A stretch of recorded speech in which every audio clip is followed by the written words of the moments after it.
Well, good morning, church. Well, 8 weeks, it's a long time. And let me just say that I missed most of you.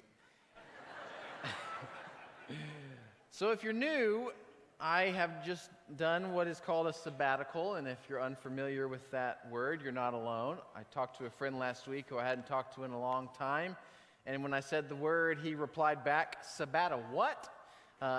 It's hard for some people to understand. In fact, Jamie Scott sent me this Facebook message in the middle of my sabbatical. So this week, someone from a different congregation had heard about your time off. They thought it was cool that you were able to do that. I may have accidentally referred to it as your suspension instead of your sabbatical. Those are the same, right? So you're not alone if you're not exactly sure what a sabbatical is. A sabbatical is simply an extended time away for refreshment, hoping to achieve longevity for the ministers that work at this church. The elders just approved this last year, and so once a decade, if a minister works here a decade, they get a sabbatical, and I really enjoyed mine. The number one question people have asked me is, what did you do during your sabbatical? If you looked at Andy's email last week, he asked many people that question last week, and let me say that Andy put up a video 8 weeks ago, which was very misleading. If you were here 2 months ago, he showed you a video with a still that you can see behind me of me with a megaphone yelling the word sabbatical in people's ears. This is all Andy's idea. That is not what I did on my sabbatical. So just to give you a glimpse of what I did do on my sabbatical, here's a few pictures. I attended a wedding. If you look at that one closely, the preacher at this wedding, really, he didn't know what he was doing and needed some help, and so he really asked for my guidance to make that sermon a little bit better, if you heard that sermon. If you've been following the NBA playoffs, you'll know that LeBron's been doing pretty well. Well, there's a reason for that. There's a reason. Him and I have had some really good talks. I've really helped him turn the corner on what was really becoming just kind of a lackluster career, so you can thank that, you can attribute that to me. And then I know many of you have been praying for our country, and your prayers have been answered. I was able to spend some time with President Trump. Okay, you can get that one off the screen. I don't want to make people's blood pressure go up here. So what I actually did on my sabbatical, to keep it brief, is I spent a lot of time with family. I spent a lot of time reading. I probably read more in the last 2 months than I have since I was in grad school. I went on several trips. I spent some extended time in solitude, just praying and fasting. And over the next few months, I'm sure I'll be able to tell you about some of these insights and experiences. But as I get going again, I do want to say thanks. First of all, a big thank you to the elders for approving the policy about a year ago, and for thinking about the longevity of their ministers here at Memorial Road.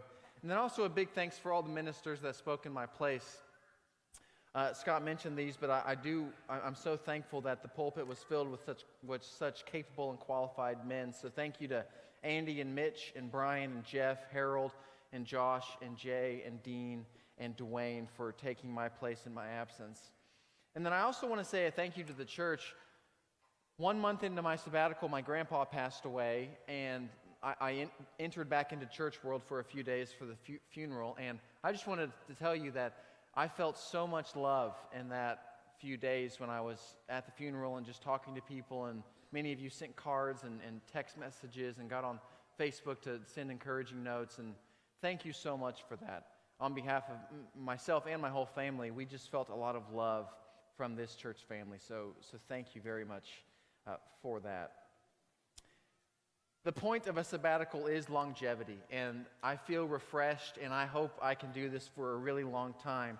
One of the great fruits of my sabbatical was just remembering how great a church family this is.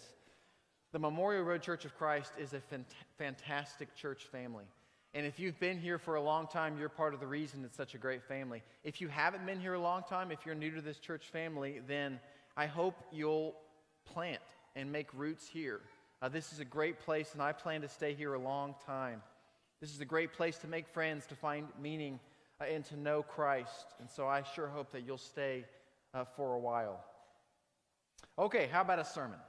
Now, I got to qualify this. There's a lot of expectations the first sermon after a sabbatical.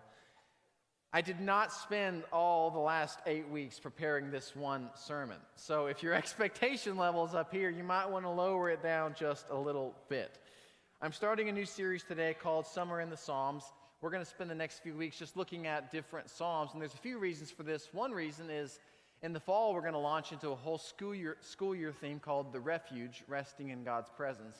And that theme will be filled with a lot of talk about in sermons about prayer and rest and Sabbath and recalibration. And so this summer I want to lay a foundation of being in the Psalms and learning the language of God as we anticipate that coming theme. Secondly, one of the reasons I want to spend some time in the Psalms is that when I personally lose words, when I don't know what to say when I pray, I'll often go to the Psalms. I'll pull a psalm out and I'll pray through the psalm, and that actually helps me recultivate the language of prayer. And so that's one of the reasons I want to spend time in the Psalms. And then a third reason is simply that there are some fantastic lessons that you can learn when you study the Psalms. And so we're going to begin today with Psalm 84. And as Josh did last week, I want to do the same thing. I'd like you to stand up as we read through most of the verses in this psalm. And when we get to verse 10, I want you to read verse 10 with me. So if you'll please stand. The psalmist writes these words, "How lovely is your dwelling place, Lord Almighty. My soul yearns, even faints for the courts of the Lord. My heart and my flesh cry out for the living God. Blessed are those who dwell in your house. They are ever praising you. Blessed are those whose strength is in you, whose hearts are set on pilgrimage. As they pass through the valley of Baca, they make it a place of springs. The autumn rains also cover it with pools. They go from strength to strength till each appears before God in Zion." And read this last line with me. "Better is one day in your courts than 1,000 elsewhere. I would rather be a doorkeeper in the house of my God than dwell in the tents of the wicked." You can be seated. There's two fascinating things about this psalm I want to share with you. The first one is this. It's not just what he wrote, which is an incredible laud to the wonder and beauty of God, but the amazing thing is where he wrote it. Scholars think that the author of this psalm was in Assyrian captivity when he wrote it. And so that means that this guy was not in Jerusalem, he's not in the temple, he's not with the people of God, and yet he's writing this psalm which is full of lofty language. He uses language like, "How lovely is your dwelling place, O God Almighty, and I wish I could be with you, God." Well, he's not in Jerusalem. In fact, scholars think that this guy used to be a doorkeeper at the temple, which basically means he was the Walmart greeter of the temple. And so when people would come in with their sacrifices, he would make sure they had the right sacrifices, and he would just stand at the door all day long. So his day job was being at the place where everybody in the world wanted to be. This was the house of God. And so what this psalm is it's his longing to be back where he once was. It's amazing that he can write these words from such a place of despair. It makes me wonder, how do you do that? If you really think about it, this should be a psalm of lament. He should be saying, "Why am I not back in Jerusalem? And why did you let Sennacherib come in and destroy the temple?" How can you be in such a place of despair and yet write these kind of words? Second thing to note in this psalm is that the author writes about himself in third person in the middle of the psalm. But you really have to pay attention to find it. So verse 5, he says, "Blessed are those whose strength is in you, whose hearts are set on pilgrimage." We don't use that word a lot today, pilgrimage. It simply means a journey with a clear destination. So lots of people go on pilgrimages. And the psalmist himself is on a pilgrimage. He wants to be back in Jerusalem. He wants to be back in the temple. So he is on a journey. He's writing the psalm about himself. Now the next verse is where things get really interesting. Verse 6 says, "As they passed through the valley of Baca." This is the only time in the whole Bible that the phrase "valley of Baca" is used. In the Hebrew, it just means place of desolation, the place of weeping. So this is a really bad place. And so in your mind, when they say Valley of Baca, you might think like Death Valley, like desert. Like if you were in this place, you would want water, you would be crippled by the blistering heat, you would be trying to get out of the way of snakes, it would be difficult to survive. If you were in the Valley of Baca, you would do everything possible to get out of the Valley of Baca. In fact, a few weeks ago, as part of my sabbatical, I took Mary to the Grand Canyon. And at the top of the Grand Canyon, they have this sign that is meant to scare people from going into the Grand Canyon without water. It's not a great sign, and I'll show you a picture of it. It's just this guy vomiting. And so at the beginning of your trek, you're ready to see all these amazing views of this wonderful place God created, and that's what it starts off with, this weird picture of a man vomiting. If there could be a sign in the Valley of Baca, it would be this sign: don't go there, get out. You can get that ugly sign off the screen. Now here's what's fascinating. The very next line, as they pass through the Valley of Baca, they make it a place of springs. The autumn rains also cover it with pools. What a strange turn. That's not how the psalm should flow naturally. You would think the next words would be something like, as they passed through the Valley of Baca, they were overwhelmed by drought, or they are weakened by the heat. And yet the psalmist says that this person talking about himself is going through the driest, most desolate, most depressing place there could possibly be, and springs of water are coming from the desert. You see, this psalm makes us realize that it is possible for a person to change a place. That's exactly what the psalmist is doing as he's sitting in Assyria. His body is in despair, but his mind is in delight. And I say all this to bring up a battle that you and I face every single day. It's a very simple battle, and it's this: there's always a battle between your attitude and your environment. It's always going on. The battle between what's going on in your context and your setting and your surrounding, and then what's going on in your mind and in your heart. Think about it. Every single room or building or workspace or social circle has its own environment before you even show up. So maybe your office environment is really competitive. Maybe the culture has a value system which says, look out for number one. Maybe lying and cheating and doing anything to get ahead are normal in your work environment. That's the culture. Maybe the environment for your family is that of anxiety. Like before you even show up, there's just tension in your family. Maybe past arguments still linger just beneath the surface. Maybe the environment of your social group is just constant pessimism. Maybe everybody's always making fun of each other, or maybe it's really high on vulgarity. Maybe it's really high. Environment makes you feel inferior every time you enter that room or every time you enter that social circle. And so anytime you engage an environment, one of two things happen. Number one, you acquiesce to the environment, so that whatever is going on in the culture, whether it be anger or pessimism or greed, that then becomes you and your attitude. Or the second thing that can happen is that you overcome the environment, and your attitude is not shaped by the environment in which you find yourself in, just like the psalmist who finds himself in Assyria. I'll give you two examples of this tension between environment and attitude. The first one is a Bible story most of you are probably familiar with.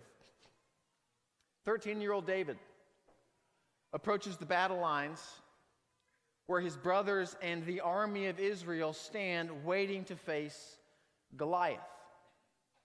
Goliath is coming down every day and taunting Israel.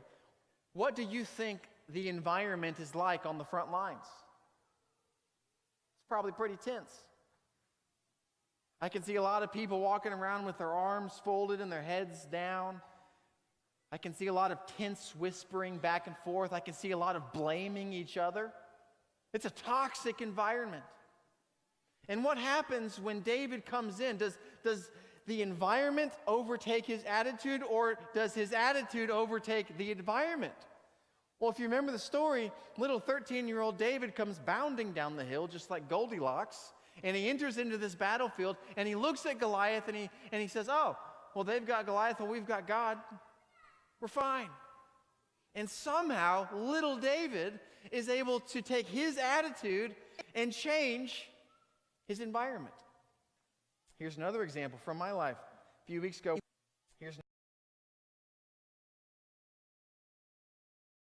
and we decided to take a helicopter ride as the big climax of the anniversary trip. We saved it to the last day of the trip because we knew that it would be the best memory of the trip. And so here we are, we're so excited, we got so excited.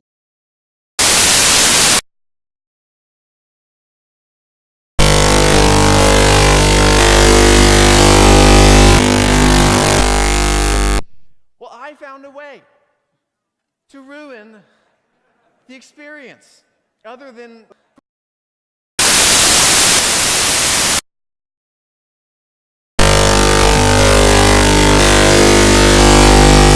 rapidly. You really couldn't hear anything, and there was another couple with us, couple from Boston, and another couple with, and there was in the passenger part of the helicopter. They sat them first, then they sat me down, and so I took my chair, and I'm so excited to be sitting with my wife, and then they closed the door, and they put Mary in the front seat, right next to the pilot. And then the helicopter takes off. We don't even get to speak to each other. And all my mind is thinking about is, Mary has this panoramic view of the entire Grand Canyon. And go back. You put the demon picture up too fast. So Mary has this panoramic view of the entire, you put the Grand Canyon. And I had this battle going on in my mind between my environment and my attitude. And so the environment was an environment of envy. Like, surely, I've been a Christian a long time. I'm not going to let this affect me. Surely I'm going to overcome this. But I got to tell you, after about one round in the boxing ring, the environment definitely TKO'd my attitude. So much so that we got out of the helicopter, and Mary was like, well, how did you enjoy it? And I was like, it's fine. It was okay. It's a helicopter ride over the Grand Canyon. Like, you would think that I'd be mature enough to handle that. And so now you can show the demon picture. The light was just hitting my face a certain way. Don't know how it happened, but this reflects what was going on in my heart. I was not close to God at all. Okay, now you can take that off the screen. So in that case, I acquiesced to my environment. Now, my guess is that you want to be the kind of person like young David. You want to be the kind of person like the psalmist who, when you get in the middle of a toxic environment, whether that be your family or your work environment or traffic or whatever environment in your life is toxic, my guess is you want to be the kind of person who has an attitude that's so strong that you can actually overcome your environment instead of allowing your environment to overcome you. You want to be the type of person that can choose faith over fear, or can choose love over hate, or can choose to be joyful even if you're in a sorrowful environment. But my guess is also that, like me, you don't know exactly how to get there. I want you to look back at the psalm, because I think Psalm 84 lays the blueprint for how you become the type of person that influences your environment rather than the other way around. Here's how the psalm begins. How lovely is your dwelling place, Lord Almighty. My soul yearns, even faints. When was the last time you fainted for something? When was the last time you wanted something so bad that you fainted? My soul yearns, it even faints for the courts of the Lord. My heart and my flesh, they cry out for the living God. Better is one day in your courts than 1,000 elsewhere. You ever prayed like that? What a line. Better is one day in your courts than thousands elsewhere. I mean, the reality is that Assyria is quite a bit more beautiful than Israel.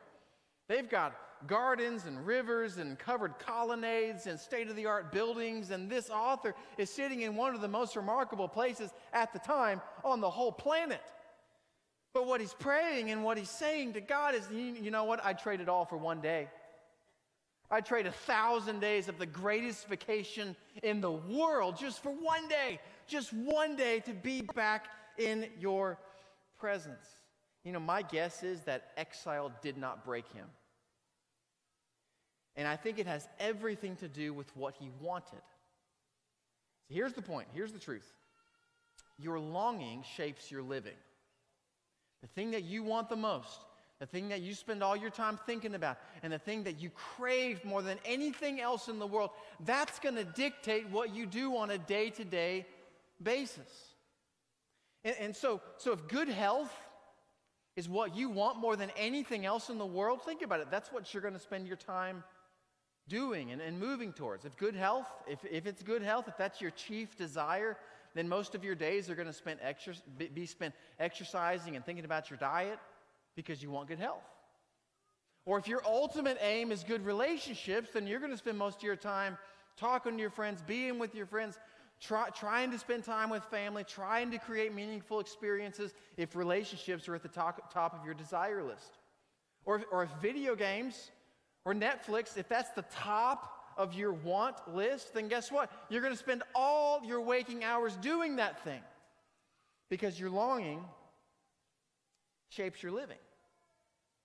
You see, the reason that some of us are overwhelmed by the deserts of life is because we are longing for something that is not lasting. I'm going to say that again.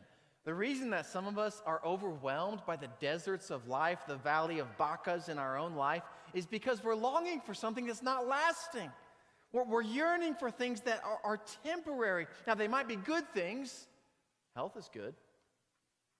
Friendships are good. Respect is good. But they're not God. You see, if your deepest longing in life is anything but God himself, the person of God, the presence of God, the resurrection that God offers, if your deepest longings are anything other than God himself, you will always find yourself overwhelmed by the deserts of life. It's because your longing shapes your living. How do you think it's possible that Paul and Silas could sing in the middle of a jail? It's not because they had good voices. It's not because they're bored. It's because more than anything else in the world, they wanted Christ. That's what Paul says in Philippians. I want to know Christ. And if that's his ultimate longing, then guess what? He turns a prison into a glee club. Your longing shapes your living. One of the most moving experiences for me during my sabbatical was reading the final sermon that Dr. Martin Luther King Jr. ever preached. It was April 3rd, it was 1968. There were rumors that some people might be threatening to take his life. In fact, the rumors had reached the point that Dr. King's closest friends and family were encouraging him to back out of the spotlight for just a few weeks because there seemed to be some imminent threats. But Dr. King told them, I have to keep pressing forward. I have to keep marching. I have to keep protesting. I have to keep preaching. And so he stood up. He didn't know it at the time, but this would be his final sermon. I want to read you two excerpts. The first one I'm going to read you is actually the way he ended the sermon. So here's the final words from Dr. King's final sermon. He says, I don't know what will happen now.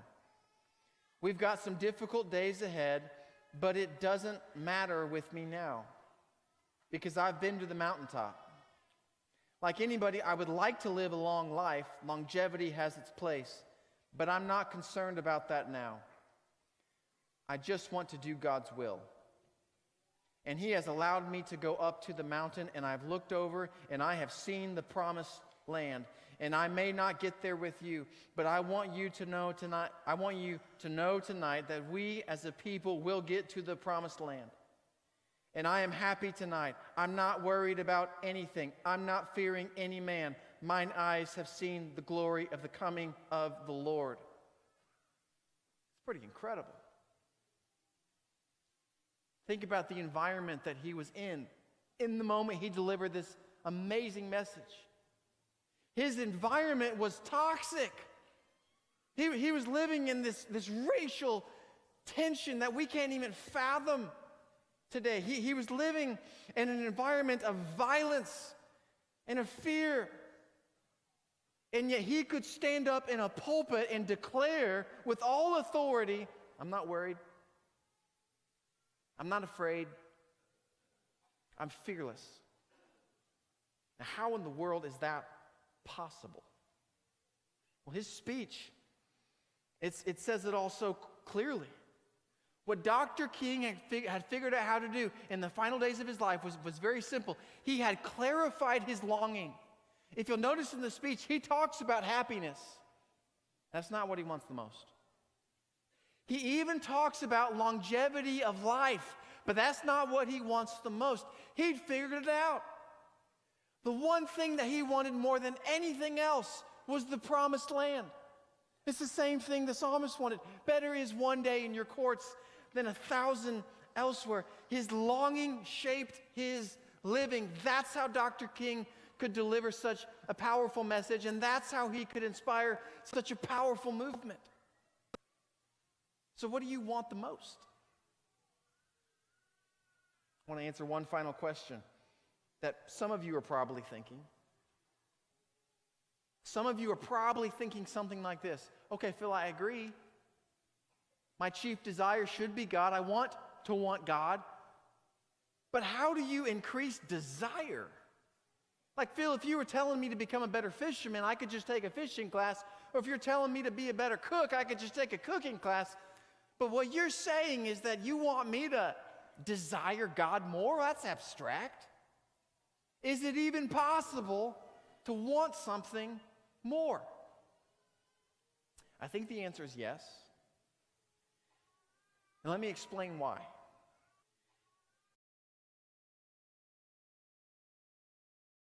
If you're a teenager or older, it's what some people are coining as a new phrase, which I read, infotainment. And what infotainment is, it's when we go to our device with no other reason but to scroll mindlessly through news feeds and articles, and one click leads to another click, and we just find ourselves taking in information as entertainment over and over again, really with no point to it. Entertainment over. Want this now. It's our desire for this is really high. In fact, over the next 6-7 hours, you're probably going to get to a point this afternoon where you're sitting at home and you're bored and you have nothing to do, and you're going to reach for your phone and you just start scrolling. It's a high desire that many, many people have. Now, here's my question. 15, 20 years ago, before there were cell phones, before there were smartphones, did you have that desire? Of course you didn't. There weren't smartphones. So where does that desire even come from then? I read Christianity Today's Book of the Year from 2017, and the author of that book nailed it. When she had this one brilliant line, she simply said, habits shape our desires. In other words, what you do the most shapes what you want the most. What you do the most shapes what you want the most. And so the reason here in a few hours you're going to grab your phone is because you're in the habit of doing that. And because you've built that habit hundreds and hundreds of times, now you want it. This is the same with entertainment. For those of you that love ESPN, or for those of you that love Fox News, the reason you love it so much is because of habit. Once you do something over and over and over and over and over again, your desire for that thing increases. It's the same with food. Think about your favorite new dessert over the last few years. A dessert that you didn't want maybe 5 years ago. Why do you want it so bad right now? Whether it's a candy or a cake or a cookie. Habit. Habits shape desires. What you do the most shapes what you want the most. It's that way with technology. It's that way with that entertainment. It's that way with food. But here's the good news. It's also that way with God. What this means is it is possible to increase your desire for God. And I'll give you the easiest way to do that. Back to the Psalm, verse 4. Blessed are those who dwell in your house. They are ever, say this next word with me, they are ever praising you. Singing is much more than the production of a melody. Singing is actually the cultivation of desire. Do not underestimate the power of song in teaching you how to want. In fact, if you go back and read the superscript of Psalm 84, it says, "For the director of music," meaning that the psalm was not just meant to be said, the psalm was meant to be sung. And so what that also means is that this psalmist sitting in Assyria, sitting in exile, he's not just thinking his way out of despair, he is singing his way out of despair. I want to read you one final section from Dr. King's final sermon. At this point in his sermon, he is reminding people of the past in order to give them courage. And he's reminding them of this story, which needs a little bit of background. He references a guy named Bull Connor. And Bull Connor was a politician. He was a white supremacist. In many ways, he was the face of racism during the civil rights movement. And so here's what Dr. King said at another point in his sermon. He said, "I remember in Birmingham, Alabama, when we were in that majestic struggle. There we would move out of the 16th Street Baptist Church day after day. By the hundreds we would move out. And Bull Connor would tell them to send the dogs forth, and they did come out. But we just went on before the dogs, say it with me, before the dogs, singing. Ain't gonna let no one turn me around." And Bull Connor next would say, "Turn the fire hoses on." But Bull Connor did not know history. He knew of a kind of physics. I love this part. He knew of a kind of physics that somehow didn't relate to the transphysics,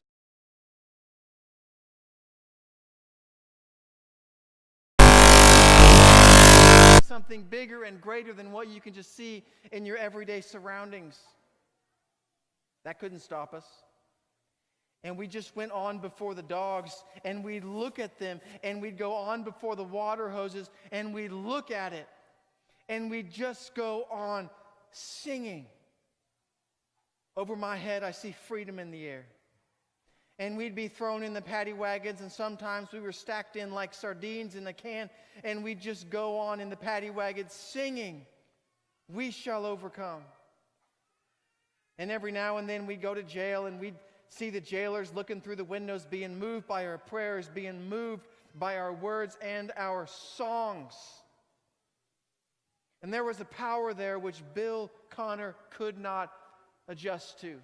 It was the power of song. You see, there's something that happens when we sing together, and it's not just that we grow closer to each other, though that is true. Singing definitely strengthens our bonds. But more importantly, singing strengthens our desire. You see, Jesus taught us how to pray, but singing teaches us how to want. And so how do you make springs in the desert? Well, it all begins with your longing. And that's what Dr. King figured out. Even though he was in the valley of Baca, even though he was in the worst desert of his life, even though he was in prison, he did not let the place destroy the person. No, for him, the person destroyed the place. And how did he do it? How did Dr. King figure out how to do that? It was all about his longing. You see, Dr. King wasn't just longing to get out of jail. He wasn't just longing for racial reconciliation. He wasn't just longing for equality, though obviously he was longing for all those things. But deep down, when you read his words carefully, Dr. King was longing for nothing less than God himself. And the longing is what kept him living. And do you know how he kept the longing alive? One note at a time.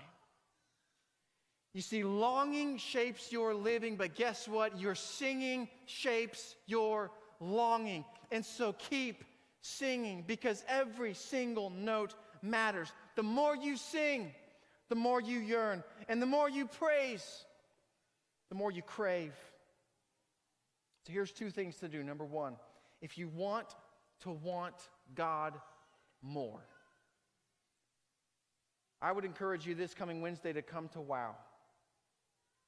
We've been doing this for years. Scott does an incredible job. We spend Wednesdays, many of us, just worshiping, just singing to God. And so if you find yourself low on the desire level, one thing you can do is just come start worshiping with us on Wednesdays. The theme is Know, K-N-O-W, and we're singing about what it means to know God. But here's number 2, it's something you can do. Don't waste a song. Every song counts. As you come here every single week, many of you have been doing this for decades. And you've sang these songs thousands of times. Half the time you don't even think about what you're singing because it's so familiar, but just remember, it all matters. Every time we get together, every psalm, every hymn, the new ones, the old ones, every It Is Well, every Amazing Grace, every Oh Praise the Name increases little by little our desire for God. And if you want to get through the deserts of life, and if you want to make your valley of Baca into a place of springs, it all starts with your longing. And your longing starts with your singing. And so we're about to sing. And while we sing this song, hopefully with all our hearts and our spirits, if there's something going on in your life, maybe I didn't even preach about it, but there's just something hanging in your heart, and you want to get it off your chest, let me tell you, this church is a praying church. This church is a loving church. This church is a baptizing church. We love people, and we want to help people take the next step in their relationship with Jesus Christ. So if there's anything that you need, you can come tell me about it. And if you're going to stay where you are, then I encourage you to sing this next song like you really mean it, because it matters. Our singing shapes our longing. Let's stand and let's sing.